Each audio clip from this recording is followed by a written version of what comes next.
నేనేమంటున్నా అంటే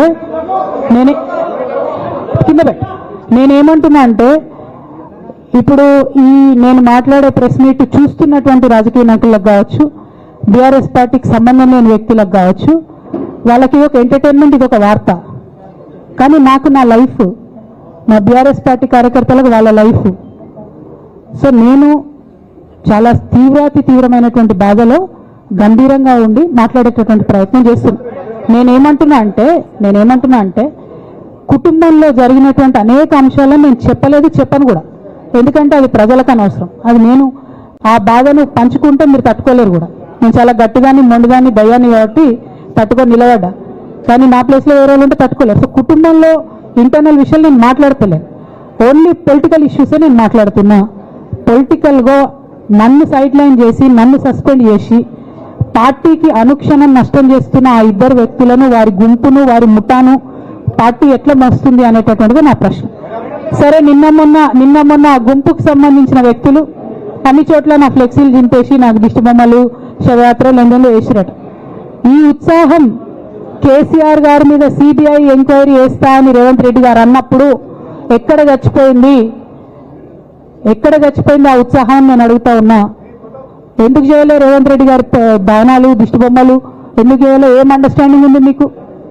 నా ప్రశ్న సింపుల్. నన్ను వ్యక్తిగతంగా ఏదో చేస్తారన్నది కాదు, నాకు నష్టం జరిగేదే లేదు. ఎందుకంటే ప్రజలు చూస్తున్నారు, ప్రజలు గమనిస్తున్నారు. తెలంగాణ ఆడబిడ్డలు తమ ఇంటి ఆడబిడ్డలుగా ఆదరించారు నన్ను. ఒక్కొక్కరు అడిగితే అర్థమవుతలే, ఏం అర్థమవుతలే.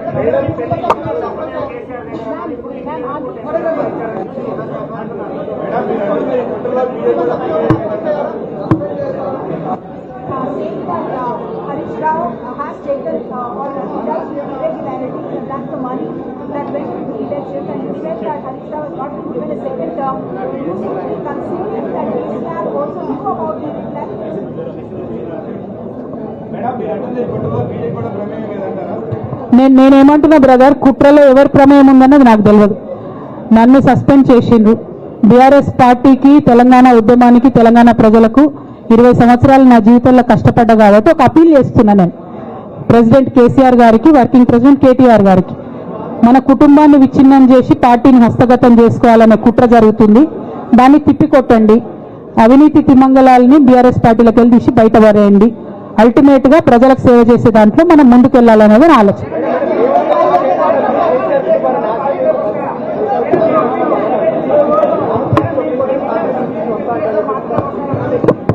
ఇక్కడ ఇంకో మాట చెప్పాలి బ్రదర్, నేను నిన్నటి నుంచి పేపర్లలో నేను ఈ పార్టీలో ఏరుతున్నా, ఆ పార్టీలో ఏరుతున్నా అని వచ్చింది. నేను ఏ పార్టీలో కూడా చేరను, నాకు ఏ పార్టీతో అవసరం లేదు. నేను ఫ్యూచర్లో ఏం చేయాలనే విషయం జాగృతి కార్యకర్తలతోని, తెలంగాణ మేధావులతోని, బీసీ బిడ్డలతోని, సామాజిక తెలంగాణ కోసం పనిచేసేటటువంటి అన్ని వర్గాల ప్రజలతోని, అందరితోని మాట్లాడిన తర్వాత నిర్ణయం తీసుకుంటా. కానీ తొందరగా నిర్ణయం తీసుకునే అవసరం నాకు లేదు. 1, 2 ఏదో నిర్ణయం తీసుకోవాలనేటటువంటి విషయంతో నేను పనిచేయడం లేదు. జరిగినటువంటి పరిణామాలను ఒక్కొక్కటిగా ఎదుర్కొంటూ వస్తున్నాను. నిన్న జరిగినటువంటి పరిణామం చాలా కీలకమైనది, నా జీవితంలో అత్యంత ముఖ్యమైనటువంటి పరిణామం. కాబట్టి చాలా ఆలోచించి, ఆచితూచి, అల్టిమేట్గా తెలంగాణ ప్రజలకు లాభం జరిగేటటువంటి నిర్ణయం తీసుకుంటా తప్పితే నా కోసం నిర్ణయం తీసుకోవాల్సిన అవసరం లేదు.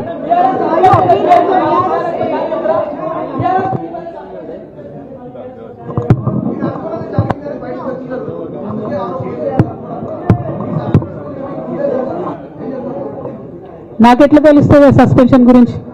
నాకైతే రేవంత్ రెడ్డికి ఉన్నట్టు అక్కడ దూతలు లేరు. అక్కడ సార్ సగం ఇడ్లీ తింటే బయటకు చెప్పేటటువంటి సిస్టమ్ నా దగ్గర లేదు. సో అక్కడ ఏం జరిగిందో నాకు తెలియదు, ఎవరు నా గురించి ఏం చెప్పారో నాకు తెలియదు. Ma'am, it is but natural. అమ్మతోని మాట్లాడకుండా ఎవరైనా ఉంటారా? First of all. Second of all, ఈ మొత్తం పరిణామంలో కూడా మా మదర్కి దూరంగా ఉండాల్సి రావడమే బాధాకరం.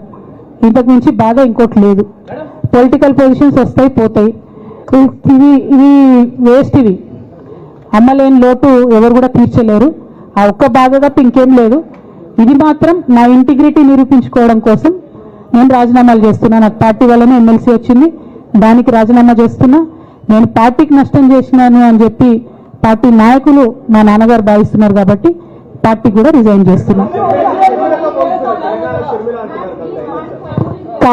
కాలం నిర్ణయిస్తుందండి. షర్మిలతో పోలుస్తున్నారా, కేసీఆర్తో పోలుస్తున్నారా, కాలం నిర్ణయిస్తుంది. తొందర ఏం లేదు.